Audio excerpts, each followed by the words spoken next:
Okay, so we'll start with rational number. A rational number is any number which is in the form of p by q where q is not equal to 0. So any number in the form of p by q where q is not equal to 0, and p and q are integers. Those numbers are called rational numbers. Okay, so they are integers. So any of these numbers, even your number 0 is an integer, any number, negative integer, positive integer, all of them they are integers. All of them they are rational numbers. So this is how we can define a rational number. Now you see over here you have many exercises. The first one is about addition of rational numbers. So first of all, let us discuss about some terms. Addition of rational numbers.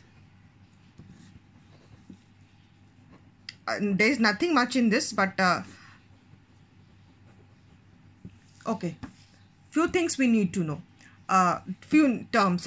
Okay, one of them is the closure property. What does the closure property means? Okay, the closure property for addition.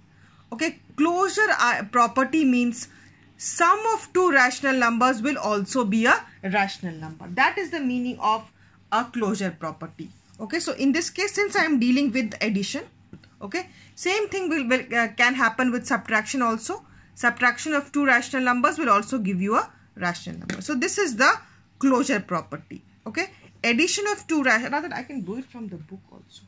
No, let it be. Okay, addition of two rational numbers. This place. Addition of two rational numbers is also a rational number. That is the meaning of the closure property. Okay, is a rational number. I'm not writing. Number 2. It is commutative. What does commutative mean? Commutative means a plus b is equal to b plus a. So addition is commutative, but a minus b is not equal to b minus a, isn't it? So subtraction is not commutative. So addition of rational numbers is commutative. That is a plus b is equal to b plus a. Associative. What is the meaning of associative? Associative means like this. A plus b plus c is equal to a plus b plus c. So if they are all added, it does not matter that which two you add first. Even if you add these two first and then this one, or if you add these two first and this, it should not make any difference to your result. So addition of rational numbers satisfies the associative property. It satisfies the closure property. It satisfies the commutative property. It satisfies the associative property. Number 4, additive inverse. First the additive identity. The additive identity means so what should you add to a rational number to get that same number? So your additive identity is actually 0. This is your additive identity. Okay, so what should you add to a rational number to get that same number? So that additive identity is 0. What is the additive inverse? Additive inverse of a is going to be minus a.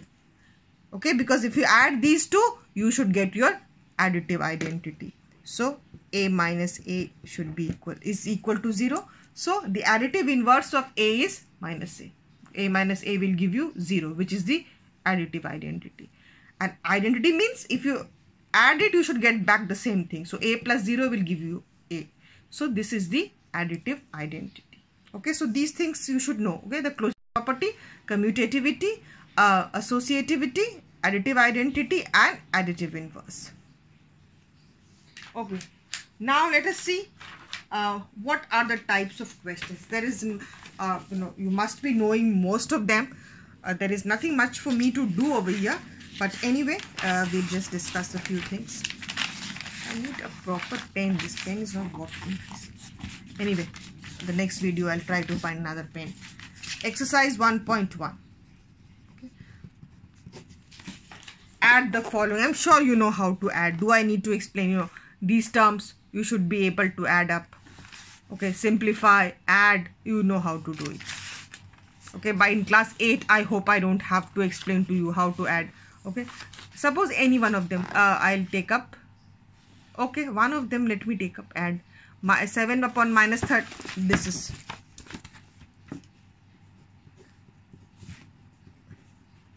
if I have to add them. Okay, this basically means it is minus these chapters. Now what is there to teach, but still they have given, so I have to teach. 13 is the LCM.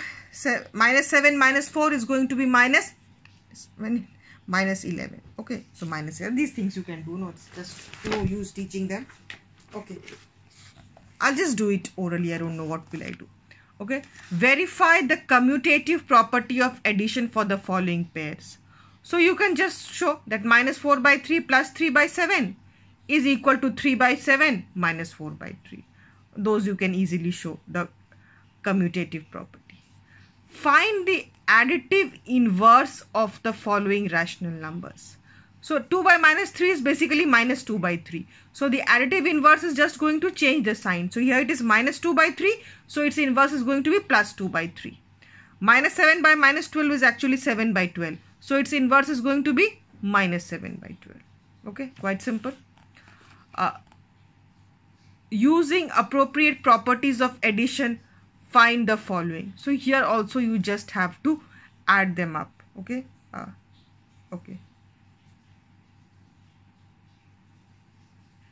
Okay, nothing special in these things. Okay, I don't think anything is going to come from here. Okay, but since it's in the syllabus, let me do it. Question number 7 says, fill in the following blanks. This plus this is a dash number. A rational number plus rational number should give you a rational number, is a rational number. 43 by 89 plus minus 51 by 47 should be equal to satisfying the commutative property. So this is a plus b. So here you can write down this is equal to minus 51 by 7 plus 43 by 89. Doesn't make a difference which one you write first, which one you write next. Okay, so it's just like a plus b is equal to b plus a. Okay, so here it's minus 51 by 47, the commutative property. Here is the additive inverse. 2 by 7 plus what should give you 2 by 7? Obviously 2 by 7 plus 0 should give you 2 by 7. Should also be equal to 0 plus 2 by 7. This is the additive identity. This is the associative property. 4 by 11 plus minus 7 by 12 plus 9 by. So as I told you, a plus b plus c should be equal to a plus b plus c. So these two are already taken. What is left? 9 by 10. Okay. So that is how it is. Okay, it's this plus this plus this will be equal to this plus 9 by 10. The associative property, whether I add these two first and then this, or whether I add these two first and at the end I add 9 by 10, it's the same thing. Okay, 5 by 9 plus dash is equal to 0. So what should I add to 5 by 9 to get 0? Minus 5 by 9. Obviously to a, I will add minus a, then only I will get 0. So 5 by 9 plus minus of 5 by 9 should give me 0. Is equal to minus 5 by 9 plus 5 by 9. Okay, a is equal to this, b is equal to this, c is equal to this. Verify that a plus b plus c is equal to a plus b plus c. So you can show that. Okay, in one of the cases you will first add these two and then this. In the other one you will first add this plus this and then add. Now these things by now you must be knowing quite well.